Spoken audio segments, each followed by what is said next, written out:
Salut tout le monde, aujourd'hui on se retrouve dans une nouvelle vidéo où nous allons nous maquiller ensemble et faire le bilan de cette année 2022. Sachant que vous, quand vous voyez cette vidéo, ça paraîtra logique de faire le bilan. Moi, actuellement, on est le jour du réveillon, donc le 24 décembre. Je ne fête pas le réveillon. Donc c'est à dire qu'en gros, là, je vais me maquiller juste pour faire l'appel où on ouvre les cadeaux. Mais je ne fête pas le réveillon, donc je me maquille un peu pour rien. Mais c'est pas grave, on va pouvoir faire mon bilan. Sachant qu'après, j'aimerais profiter de mes vacances, donc c'est pour ça que je vous tourne cette vidéo maintenant. Donc je vais pas me prendre la tête, hein. Je vais me maquiller comme je me maquille habituellement, sauf que je vais essayer de faire un truc assez chic, on va dire, un truc soirée, même si je sors pas du coup. Et mes cheveux, en fait si c'était juste gras, alors du coup j'ai dit je vais faire la coupe que tout le monde fait, comme ça basta, et mon t-shirt basique. Mais le secret c'est qu'en dessous je suis en jogging littéralement parce que ça sert à rien de s'habiller quoi. J'ai déjà nettoyé ma peau, fait mes soins, je vais juste rajouter une crème hydratante pour que ma peau soit bien hydratée pour accueillir ce make-up. Et bien évidemment ceci n'est pas un tuto, vous n'êtes pas obligé de le suivre, c'est juste pour faire un bilan tranquille en se maquillant. C'est pour ça que je ne vais pas vous montrer étape par étape parce que mon but c'est pas que vous suivez le make-up, hein, c'est vraiment un bilan de fin d'année 2022 qui a été riche en rebondissements, on va bien se le dire là, pour une fois on va pas cacher les trucs et je vais être 100% honnête. Bon, à part sur certains points où j'ai pas trop envie d'aborder, j'aimerais laisser ça dans le passé, donc voilà. C'est pour bien commencer l'année 2023 avec de nouveaux objectifs. Donc du coup, moi l'année 2022, elle a commencé par un contrat que j'ai signé, donc en garantie jeune. Je pense que beaucoup connaissent, surtout ceux qui sont à la mission locale. Donc j'ai commencé par ça l'année 2022, enfin entre 2021 et 2022. Et comment vous dire que ça m'a aidé mais sans trop quoi. En gros ça m'a aidé à savoir que le service civique existait, voilà. Parce que sinon ça faisait un moment que j'étais à la mission locale, donc ça m'a pas appris grand chose vous voyez de nouveau. Sauf ça, j'ai cherché du coup à faire un service civique. J'avais trouvé mon métier, je voulais devenir community manager. Sauf que de nos jours, on nous demande d'être expérimenté, mais malheureusement on ne nous prend pas dans les entreprises. Parce qu'on n'est pas assez expérimenté. Mais si on ne nous donne pas la chance de faire nos propres expériences, au bout d'un moment, on ne sera jamais expérimenté. Donc du coup, j'ai fait mon service civique et en décembre 2022, janvier 2022, j'ai signé mon contrat pour travailler dans la communication en tant que service civique, du coup, comme je vous l'ai dit. Ça a été une expérience, on va dire, enrichissante, mais pas sur le plan j'ai appris plein de trucs. Parce que en gros j'avais surtout l'impression que c'était moi qui apprenais certaines choses à ma tutrice. Et j'avais surtout l'impression de rien apprendre en fait. C'était une routine en fait. Je faisais ce qu'on me disait mais j'apprenais rien de nouveau parce que tout ce qu'elle me disait de faire je le savais déjà. Voilà, parce que je me suis auto-formée sur ce métier toute seule dans mon coin et du coup... j'avais rien à apprendre techniquement, enfin si j'avais besoin d'apprendre les trucs techniques que j'avais pas pu apprendre toute seule, mais apparemment ma tutrice me les avait pas appris, donc du coup je me suis retrouvée à moi-même à moi-même me former en fait. Ce que ça m'a appris surtout, c'est la vie d'entreprise, parce que avant j'étais serveuse. Donc je voulais devenir serveuse avant, puis il y a eu le Covid et quand j'ai vu comment les patrons traitaient leurs employés, comment te dire que j'ai dit non on va changer de métier, hein. C'est le moment de se réorienter, je suis jeune. Donc je me suis réorientée, j'ai pris community manager, voilà. Je vais pas dire tous les détails parce que ça date un peu, mais voilà. Entre temps, moi j'ai eu la vie d'entreprise, j'ai déjà vécu la vie d'entreprise pendant mes stages en service. Mais comment vous dire, c'est pas du tout la même chose qu'une vie dans un bureau quoi, c'est autre chose encore. La vie dans un bureau, je trouve que c'est un peu focus sur les bords. C'est viens on mange ensemble mais on se supporte pas. Tout le monde part sur tout le monde quand l'autre a le dos tourné. Après je sais pas si c'était mon entreprise mais c'était clairement ça. Je sais que je suis certaine qu'on a parlé de moi déjà là-bas mais je suis juste pas au courant parce que voilà hein, on parle pas devant moi direct. Et comme voilà c'est particulier la vie d'entreprise et ça m'a confirmé un truc, c'est que je veux devenir ma propre patronne et moi je veux casser les codes et ouvrir mon entreprise et faire en sorte que moi ça se passe vraiment bien et qu'il n'y ait pas tout ça. D'accord, moi je veux pas me prendre la tête, je veux vraiment que quand les gens viennent travailler, si j'ai un jour des employés, qu'ils se sentent bien en fait et qu'il n'y ait pas ce côté hypocrite de on mange ensemble. Déjà je comprends pas ce système de devoir manger ensemble, genre c'est pas parce qu'on travaille déjà ensemble, alors pourquoi le midi on est obligé de manger ensemble? Donc du coup moi en fait je mangeais de mon côté, ils me l'ont reproché à la fin quoi, donc voilà. Mais bon, vous voyez, c'est surtout ça que j'ai appris. J'ai pas vraiment appris des nouvelles compétences, tout ça, parce que tout ce que je sais maintenant, je le savais déjà au début. Et en fait, c'est service civique, il fallait que je le fasse pour une raison stratégique. Pour intégrer, en fait, moi j'ai pas de diplôme officiel à part le brevet, en fait, parce que j'ai arrêté mes études à cause de ma phobie scolaire et à cause du harcèlement que je subissais à côté avec mon père. Et à cause de la dépression, du coup, qui a commencé bien avant, mais qui m'a bouffé petit à petit jusqu'au point où je pouvais plus du tout aller au lycée, plus du tout aller au collège.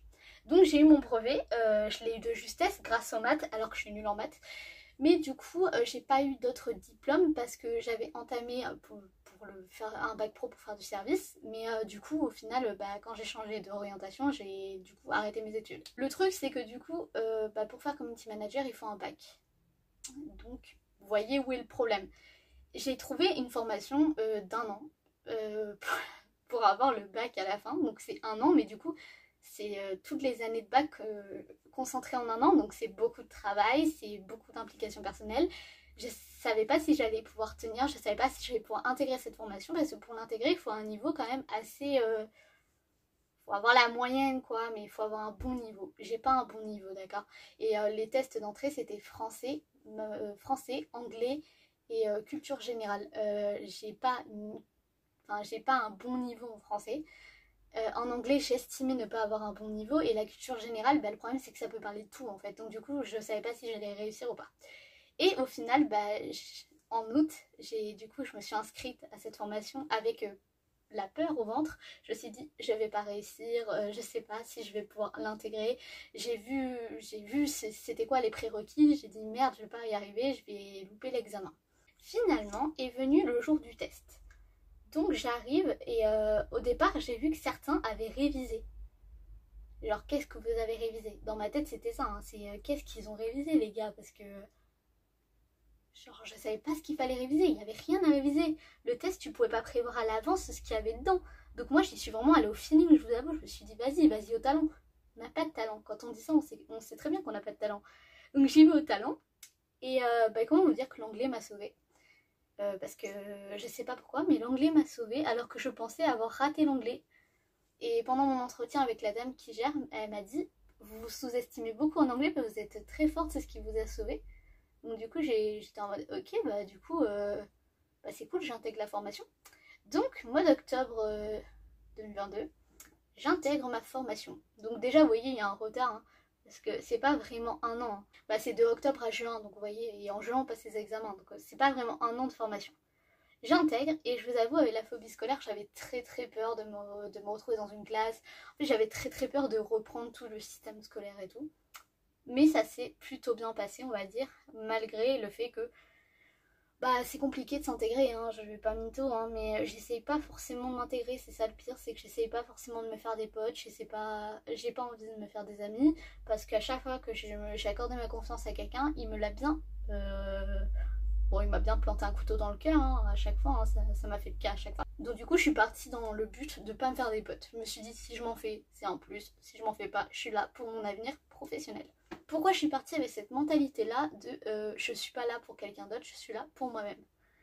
Eh bien parce que en fait, avec le temps, et c'est triste de dire, j'ai appris que je ne pouvais compter que sur moi-même et qu'à chaque fois que j'essaie de compter sur quelqu'un d'autre, ça a été rare, hein, c'est pas arrivé souvent, mais à chaque fois, ça se passait mal. Parce que soit je me reposais trop sur mes lauriers du coup, et un jour ça se retournait contre moi, soit en fait ça se passait pas comme je voulais. Donc je me suis dit, vas-y, démerde-toi, t'es toute seule. Et ça fait un moment que j'ai cette mentalité, et depuis que j'ai cette mentalité, en fait, dès que quelqu'un essaie de m'aider, ça se passe mal. Donc du coup, je reste toute seule. Maintenant que j'ai intégré cette formation, et j'arrive toujours pas à me dire que j'ai réussi à l'intégrer, je me donne moi-même les capacités de réussir. Je reste dans cette optique de je baisse pas les bras. Mon but c'est d'ouvrir mon entreprise, de créer ma propre maison d'édition, d'être moi-même la community manager, d'auto-éditer Until Zen, parce que ça c'est un de mes buts sacrés. Until Zen c'est mon bébé, il faut qu'il sorte, et je suis en train de travailler sur un nouveau livre qui, comment on va dire ça, j'ai eu la même idée, j'ai eu l'idée en même temps que Until Zen, et du coup ce livre là c'est pas du tout un truc perso, c'est vraiment un... C'est un livre, vous allez voir, mais oui, c'est un livre. Vous allez voir parce que je la publierai sur Wattpad normalement, à part si j'arrive à m'auto-éditer entre temps, et là il sera direct auto-édité ce livre-là. Mais du coup, Quand je parle de me donner les moyens, j'essaie de me donner les moyens de réussir sur les réseaux sociaux aussi. Et là, il y en a certains qui vont me dire, oui mais c'est bête parce que les réseaux sociaux c'est pas l'avenir. Je compte pas réussir que grâce aux réseaux sociaux, mais c'est ma porte d'entrée pour réussir à auto-éditer mon livre ou potentiellement me faire repérer par une maison d'édition. En fait, c'est ma porte d'entrée pour réussir dans le professionnel parce que je veux être community manager. Donc, dans mon cas, moi, il faut que je m'exerce. Donc, pourquoi pas moi-même m'exercer avec mes propres réseaux sociaux pour après proposer un contenu ou proposer des idées intéressantes pour des futures personnes avec qui je vais travailler. Mon année 2022 a été aussi marquée par ma dépression. Un point que j'aimerais aborder parce que j'en ai pas mal parlé et je trouve qu'il faudrait peut-être que je rentre dans le sujet un de ces jours. Et c'est prévu de faire une vidéo là-dessus, mais laissez-moi le temps, comme j'ai dit. Du coup, pourquoi elle a été marquée par ma dépression? Avant de trouver mon service civique, il faut savoir que j'ai eu des soucis personnels qui font que je suis un peu retombée. J'avais des idées noires, j'étais pas bien, j'étais... je peux pas vous faire une description, hein. Je pense que certains savent ce qu'est une dépression et je vous invite à vous renseigner sur ce sujet. C'est très intéressant de savoir comment réagir face à une personne en dépression. Donc je suis retombée et ça a été très compliqué. Le service civique m'a quand même un peu aidée, on va dire. Ça m'a permis de m'accrocher et c'est là où j'ai remarqué qu'en fait, si je m'accroche à quelque chose, la dépression me laisse tranquille. Je pense que c'est juste une manière pour moi de me dire, si je fais ça, c'est que je suis utile. Donc au final, si je m'accroche à quelque chose, je pense pas à ma dépression et des fois, ça m'atteint moins que si je faisais rien. Mon service civique, me dire que je m'investissais dans une entreprise et que je me donnais... à fond et j'essaie vraiment de me développer et de travailler mes compétences et tout, ça me permettait de m'accrocher. Et c'est vrai, j'ai tenu. Puis après, il y a eu mon test d'entrée à ma formation. J'ai dit, si je le réussis pas, ce test d'entrée, c'est mort, hein. Après j'ai plus rien à quoi m'accrocher. Et j'ai réussi. Donc je m'accroche à ça actuellement et je vous dis, si j'ai plus ça, je m'accroche plus.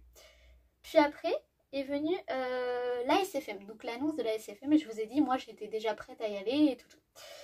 Donc à ce moment-là, je me suis dit, pourquoi pas m'accrocher à ça. Essayer de me dire, en décembre, il faut que je sois encore là pour aller à cette ASFM. Donc je l'ai fait, et je me suis accrochée à ça, et ça a marché. Et en plus, comment vous dire que ça s'est super bien passé malgré ça. Donc j'étais heureuse de m'accrocher à ça. Et je me suis accrochée à plein de trucs comme ça dans l'année parce qu'en fait, techniquement, si on devait donner une image à ce que je raconte, j'ai le cœur brisé, d'accord? Et chaque fois que je m'accroche à quelque chose ou chaque événement important à mes yeux, c'est comme un morceau de scotch que je viens coller sur ce cœur brisé pour le reformer, entre guillemets. Il y a des moments où je suis obligée de retirer un morceau parce que ça se passe très mal et je n'y arrive plus. Et il y a des moments où je vais remettre des morceaux de scotch. Il y a des moments comme ça dans l'année qui m'ont marqué et là cette année, je vous le dis direct, il n'y a qu'un seul moment qui m'a marqué et qui m'a vraiment remonté le moral. Et c'est pour ça que là ça se voit que je vais bien parce que la SFM, il y en a qui vont me dire arrête de parler de ça, mais les gars, il faut que j'en parle.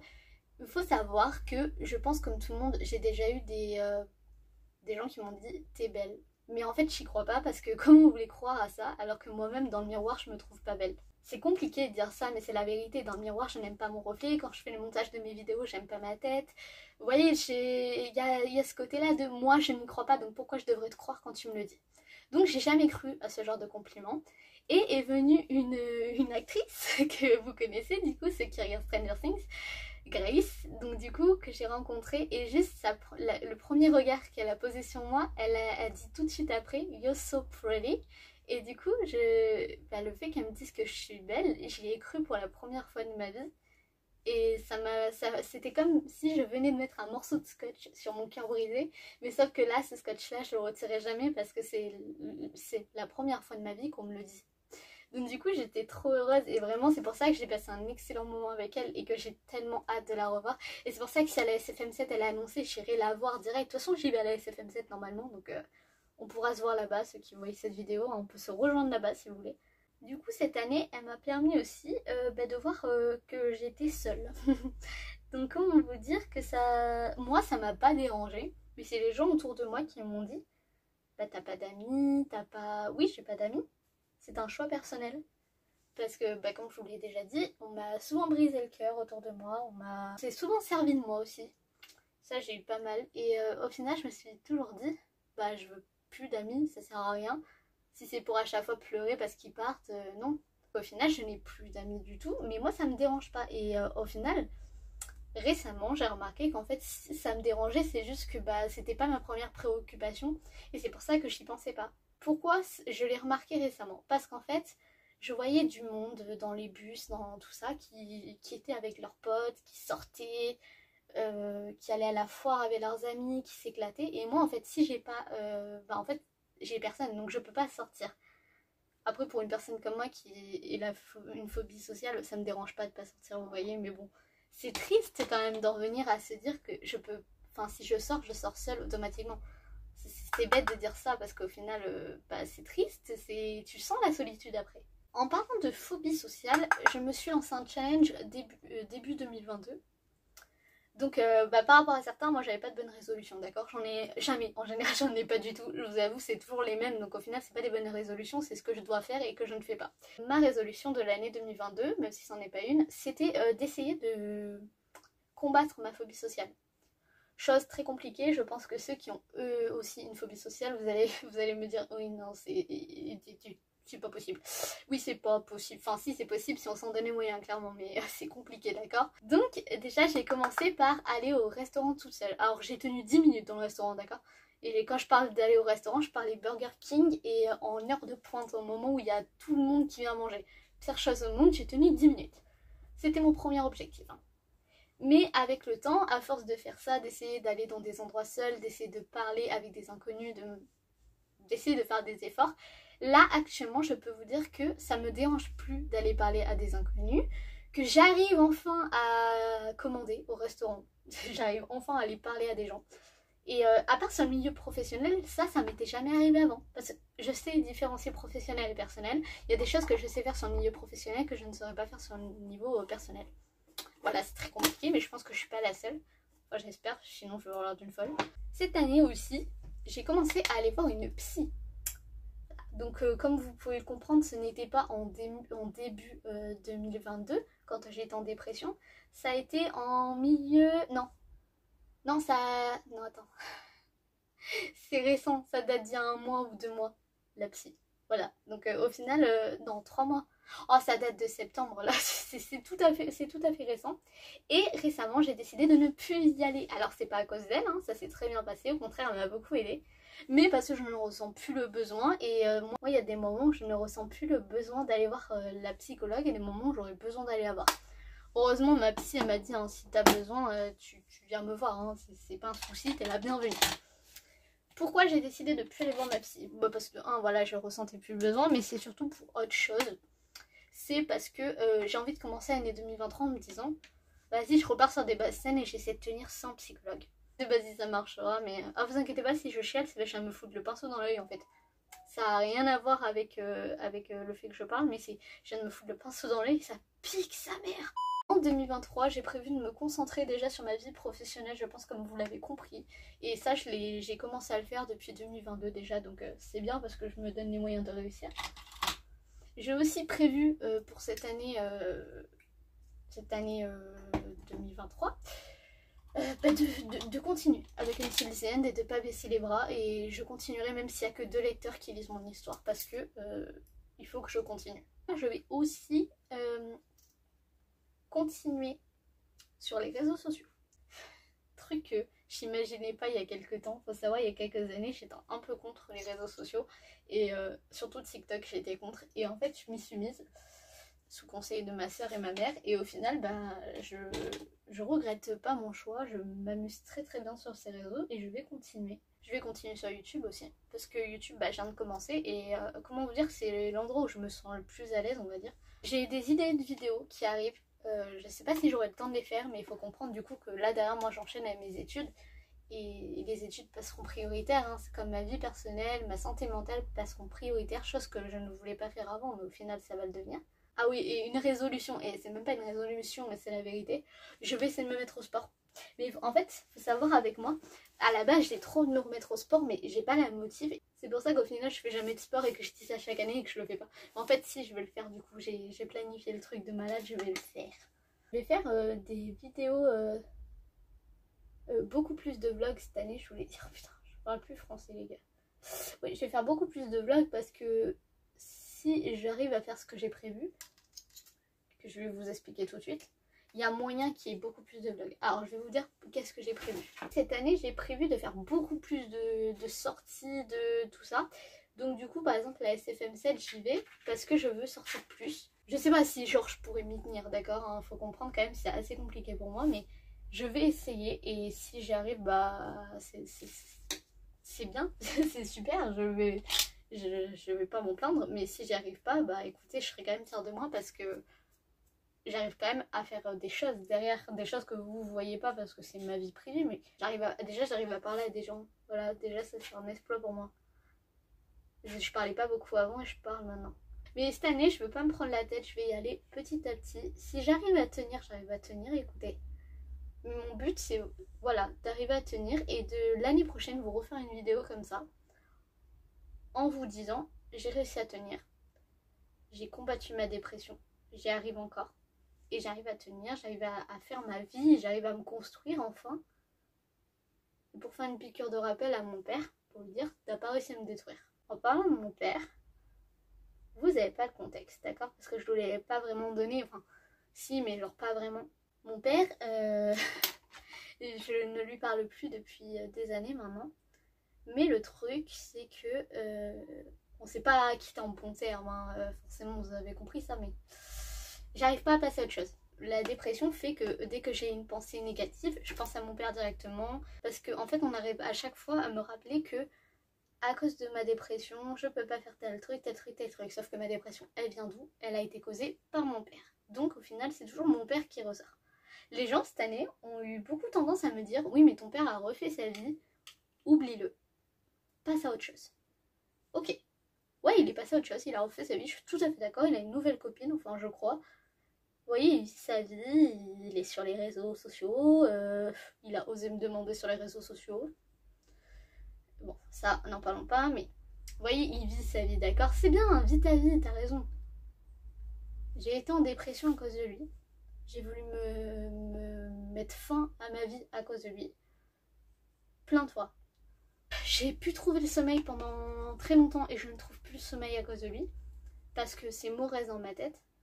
Je n'ai plus autant confiance en moi qu'avant à cause de lui. Déjà qu'avant, j'avais pas vraiment confiance en moi. J'ai des TCA à cause de lui. Et là, vous allez me dire, oui, mais comment ton père t'a créé des TCA? Bah, parce que la dépression, je ne mangeais pas. Et que quand j'étais petite, j'étais anorexique. Sauf qu'en fait, mon anorexie s'est transformée en crise de... Je sais pas si c'est des crises de boulimie, c'est autre chose. Parce que au final, maintenant, c'est je mange, mais genre sans faim. Et c'est par crise. C'est comme les gens qui osent te dire oui, mais tu manges beaucoup. Oui, mais tu prends pas de poids. Et tu peux te regarder dans un miroir au lieu de critiquer. Enfin, les gens qui se mêlent de ta vie, comme ça aussi, j'en ai eu beaucoup en 2022. Genre qui osent se mêler de ma manière de me gérer. C'est vraiment laissez-les parler. Ne prenez pas trop à cœur parce que vous allez vous rendre malade. Laissez-les parler et vraiment, dites-vous, vous faites ça pour vous.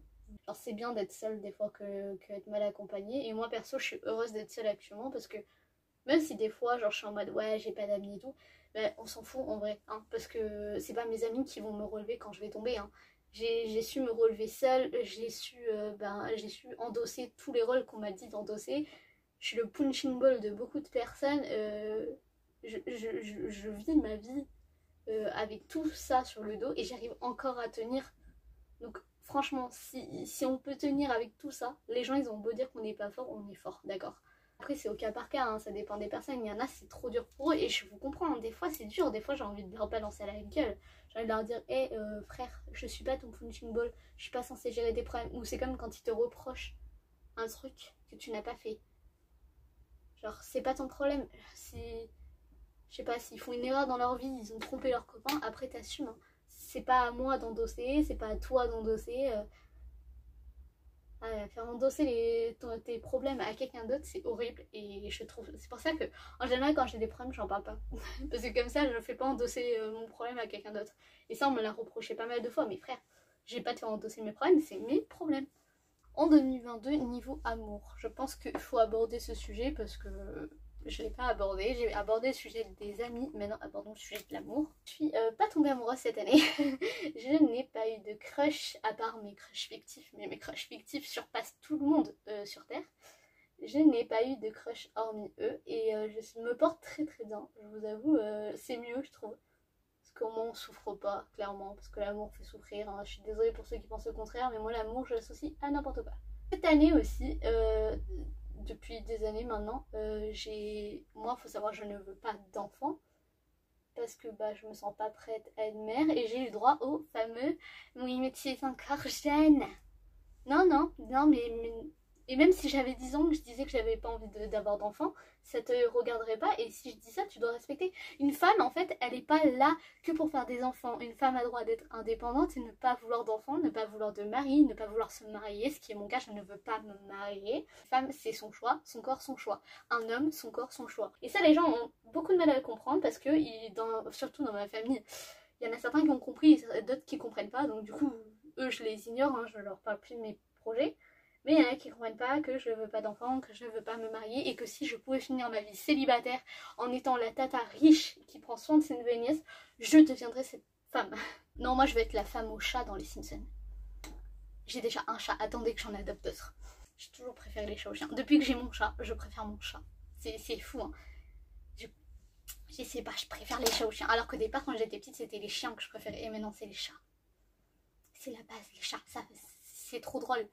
Ça a des réactions des fois, on dirait que des fois ils vrillent dans leur tête. Surtout mon chat, je sais pas pourquoi, des fois elle a des moments où elle est totalement tarée, elle est trop drôle. Ouais, ça c'est ma résolution 2022 aussi, essayer d'avoir un autre chat. Mais non, ça de toute façon je peux pas, parce que je suis pas dans un lieu où c'est assez grand pour avoir un autre chat. Je me sens pas prête à avoir un autre chat et puis... Dans tous les cas, je suis en train de réfléchir à déménager. Donc vous voyez, pour l'instant, c'est pas ma priorité numéro 1, quoi. Donc voilà, moi je viens de terminer mon make-up et j'ai fait des teintes roses et dorées. Voilà. Je sais pas si c'est beau, mais voilà. Moi, je vais vous laisser sur cette touche de chat. Je trouve qu'on a assez parlé, j'ai parlé de beaucoup de trucs qui quand même m'ont assez touchée pendant l'année 2022. J'espère que j'ai rien oublié, sinon si j'oublie des trucs, vous m'entendrez parler de ça dans d'autres vidéos, dans des vlogs, on verra. Je tiens à dire, j'en profite, vu que j'ai vu que j'avais eu des nouveaux abonnés entre temps, je tiens à vous dire bienvenue sur cette chaîne et vous vous êtes abonné à une patate qui crush sur beaucoup de personnages fictifs. Je tiens à vous le dire, vous êtes prêts. Et bienvenue. Je sais pas si je l'ai déjà dit. Oui, et j'ai une mémoire de court terme. Je suis Dory. Voilà. Je vous invite à aller me suivre sur Instagram. Je sais pas pourquoi, mais je vous invite à aller me suivre là-bas. C'est de pire en pire mes annonces. Moi je vous retrouve pour une prochaine vidéo. Je vous souhaite de passer de bonnes fêtes et je vous souhaite la bonne année parce que cette vidéo elle tombe pile avant, mais comme on se verra pas avant un petit moment, on se verra, mais genre le 31 sera pas... Oh, c'est compliqué, mais le 31 sera passé et on se verra quand même, voilà, vous avez compris. Je vous fais plein de gros bisous, à la prochaine.